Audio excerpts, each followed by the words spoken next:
Nimepokea begi. Karibu mgeni. Uko ndani.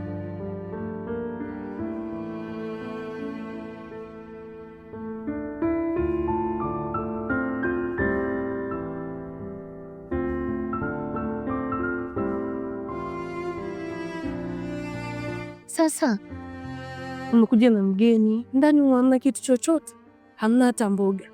Ungenipa hata 2000 niende nikanunue mboga ili tuje tupike. Mgeni kaisha kula. Ndo amekula ndo ukamleta hapa?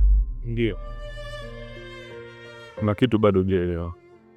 Huyo mgeni ni mke wangu mimi. Ke? Na ana CV ya kuwa na mimi. Baraka, nini unaongea? Yaani unajua sikuelewi kabisa yani. Wewe tumekaa na wewe ndani ya miaka 3. Sioni chochote. Nimeamua kupata mwanamke ambaye mwenye CV ya kuwa na mimi. Hapo alipo kabeba ujauzito wangu mimi. Mimi kitu ambacho nilikuwa nakitafuta sana kwenye maisha yangu mimi ni familia, ni watoto. Baraka, umesahau kuwa mimi ni mke wako wa ndoa? Na mara ngapi tumekuwa tukiongea tukizungumza mimi na wewe kwamba tusubiri wakati wa Mungu utafika na tutapata mtoto.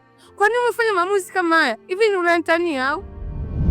Nachokuomba, hii nyumba niachie na mke wangu mimi. Ndio kiustaarabu, tena sijapandisha mashetani yangu. Kiustaarabu tu. Baraka, hivi unamaanisha hicho unachokiongea? Yaani leo hii mimi unanifukuza? Tumevumilia mangapi mimi na wewe humu ndani tunavyoishi? Sasa hivi unakuja unaniondoa eti kwa sababu sio eti ya mwanamke mwingine. Kwa nini unanifanyia hivi? Kwa nini unanifanyia hivi? Mimi nimekukosea nini? Hakuna kufanyia hivyo na hakuna mipango.